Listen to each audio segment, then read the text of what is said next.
कार्बोराइज देखिए, आज हम आप लोगों को कार्बोराइजिंग के बारे में बताएंगे कि कार्बोराइजिंग क्या होता है।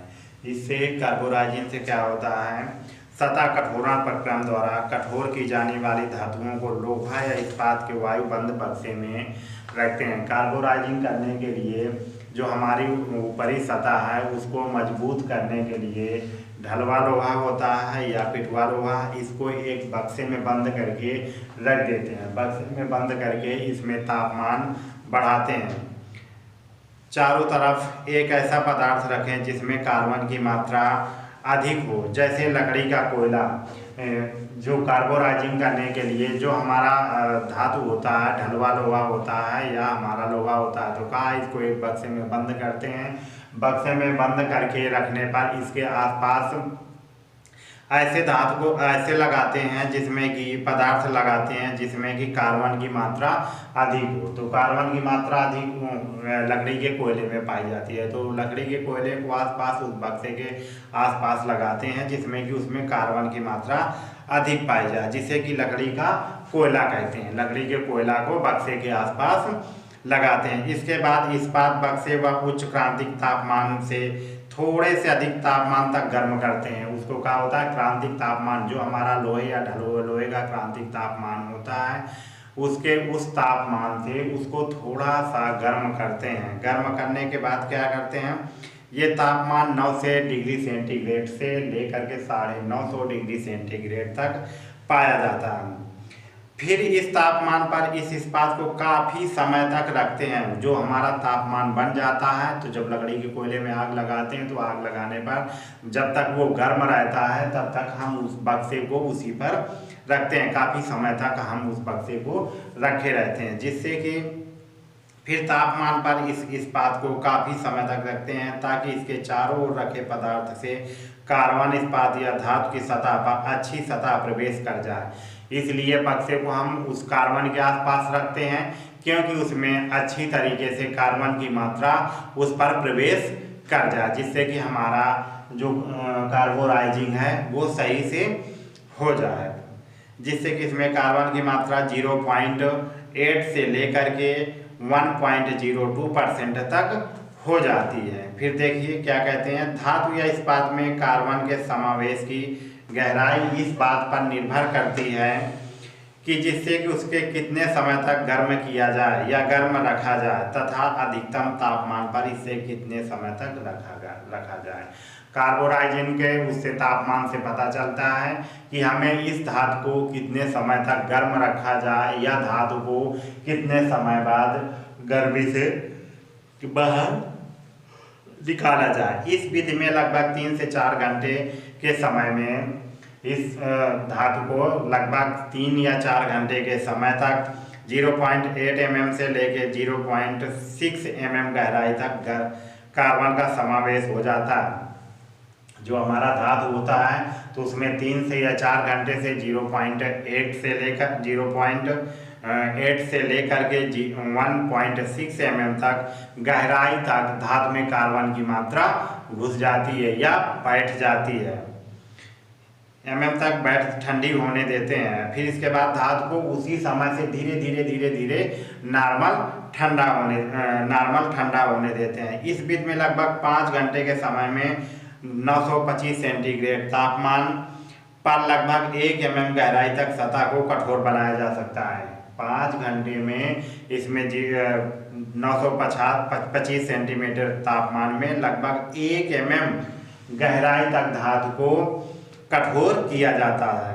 फिर देखिए क्या है, इस विधि में कार्यखंड या जाब अथवा पुर्जों के बक्सों में बंद करने से पहले उसकी सतहों से जंग को अच्छी तरीके से छुटा देते हैं। जो भी हमें धातु बक्से में रखना होता है, कार्बोराइजिंग करना होता है, तो जो उसमें जंग की सतह होती है, जिसमें जंग लगा होता है, जंग की परत को अच्छी तरीके से छुटा देते हैं। यदि जंग की परत के वो अच्छी तरीके से नहीं छुटाते हैं तो क्या होता है, फिनिश सही से नहीं हो पाता है। हमारा जो कार्बोराइजिंग क्रिया है वो सही से नहीं हो पाती है। तो कहा है कि जो भी धातु बक्से में रखना हो तो उसमें जो जंग वगैरह पपड़ी लगी हो उसको छुटा देना चाहिए।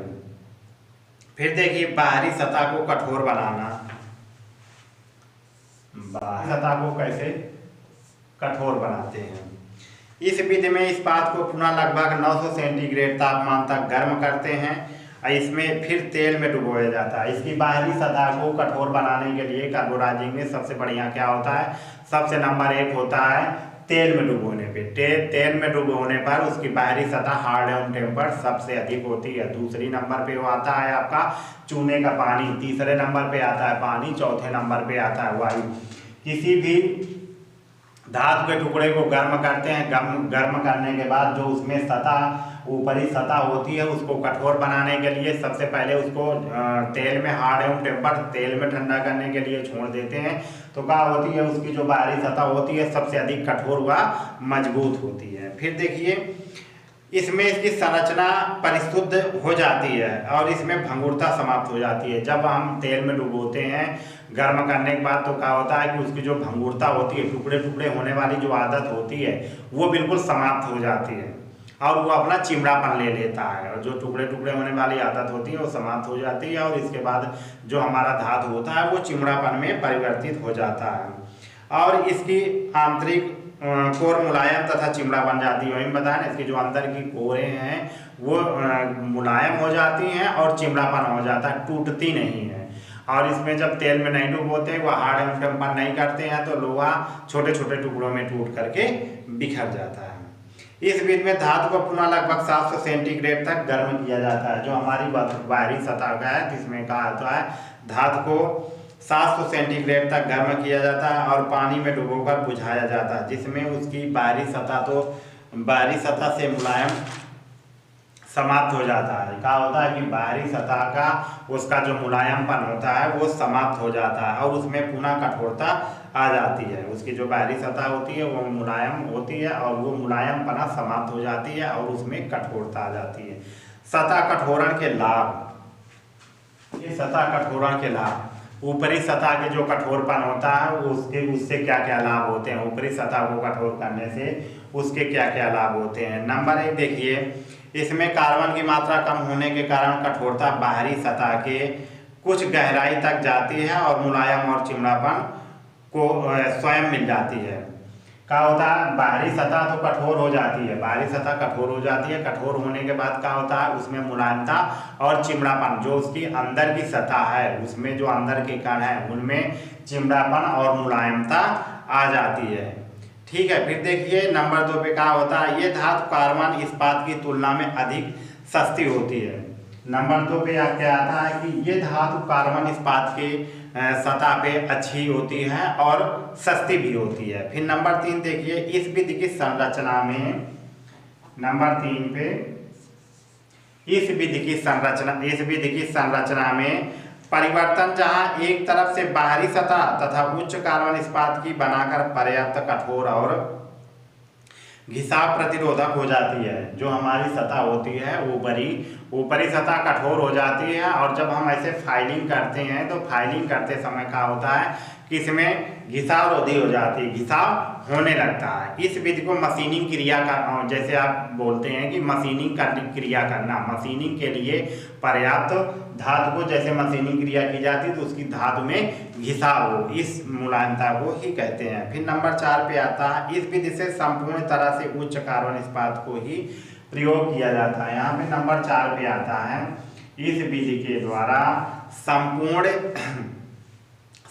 तरह से उच्च कार्बन इस्पात की सतह को प्रयोग किया जाता है। फिर देखिए इसमें कहा होता है द्रव कार्बोराइजिंग, द्रव के द्वारा कार्बोराइजिंग कैसे करते हैं।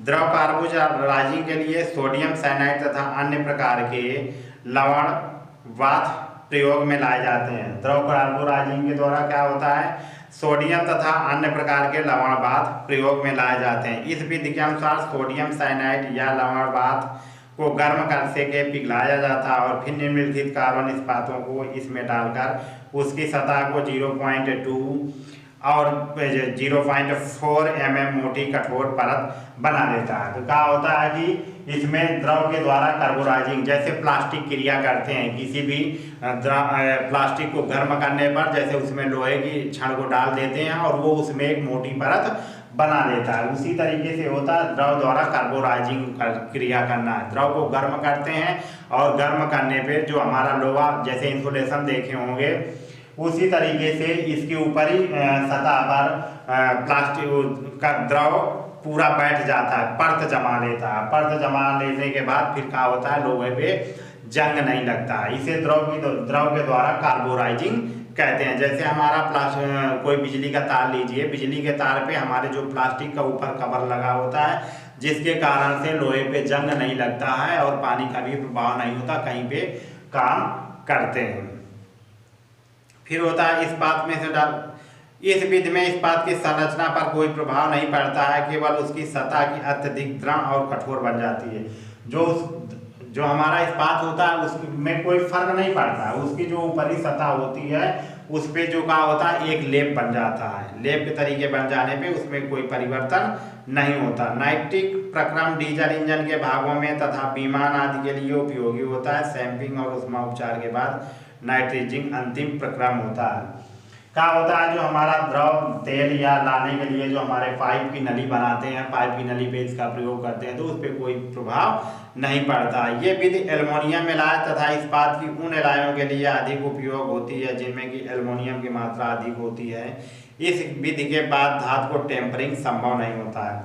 जब हम किसी पार्ट पे या उसमें द्रव के द्वारा कार्बोराइजिंग करते हैं तो उसमें क्या होता है, फिर टेम्परिंग की संभावना नहीं होती। जब हम इसको लाल भट्ठी में गरमाएंगे तो गरमाने पे क्या होगा, वो उसी में चिपक जाएगा और जब चिपक जाएगा तो उसको हम पानी में बोर डाल करके उसकी बाहरी सतह को हार्ड एवं कठोर नहीं कर पाएंगे। तो ये द्रव के द्वारा कार्बोराइजिंग करने के बाद हम किसी पार्ट में या किसी वस्तु में फिर दोबारा उसको हम हार्ड एवं टेम्पर नहीं कर पाते हैं। फिर देखिए इसके बाद क्या होता है, धातु की टेम्परिंग संभव नहीं होती है। फिर उसके बाद कोई धातु में टेम्परिंग नहीं कर सकते हैं। फिर देखिए अब हम आपको बताते हैं गैस के द्वारा कार्बोराइजिंग। गैस के द्वारा कैसे कार्बोराइजिंग गैस इस विधि के द्वारा निम्नलिखित कार्बन इस्पातों के जाप या कार्यखंडों को बाहरी सतह को कठोर तथा आंतरिक कोर को मुलायम और चिमड़ापन बनाया जाता है। इस विधि में धातु के इस्पात में ऐसी कार्बन गैसें जिनमें हाइड्रोजिक भट्टियों में 870 सेंटीग्रेड से 950 सेंटीग्रेड तापमान तक गर्म किया जाता है और भट्टी में मीथेन सहित प्राकृतिक गैसें प्रवेश कराई जाती हैं। ऐसा करने से धातु या इस्पात की बाहरी सतह अत्यधिक कठोर हो जाती है। गैस कार्बोराइजिंग कराने के लिए जो हमारी इस्पात की भट्टी होती है, इस्पात की भट्टी में अनेक प्रकार की गैसों का प्रयोग किया जाता है जिसमें कि 750 सेंटीग्रेड से 870 सेंटीग्रेड से लेकर के 950 सेंटीग्रेड तापमान तक गर्म किया जाता है। इस प्रकार की कार्बोराइजिंग विधि के लिए अत्यधिक भारी हाइड्रोजन गैसें और द्रवों का उपयोग किया जाता है। गैस कार्बोराइजिंग करने के लिए सबसे भारी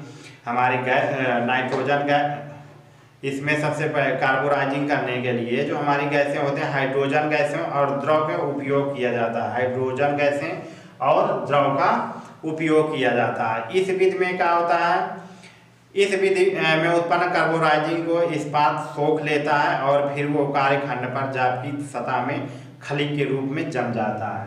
तो क्या होता है, जैसे हमारा ये कोई भी पार्ट है, इसको गैस कार्बोराइजिंग करने के लिए इसकी जो ऊपरी सतह होती है, ऊपरी सतह पे ये हमारी परत सी जम जाती है। ये एक हमारी परत सी जम जाती है। परत जम जाने पे क्या होता है, हार्ड टेम्पर हो जाता है। इस विधि में उत्पन्न कार्बन को या तो इस्पात सोख लेता है या फिर वो कार्बन खंड पर जाप की सतह पर खली के रूप में जम जाता है। जो इस्पात होता है उसको सोख लेता है या सोखने के बाद उसमें जो ये परत सी जम जाती है।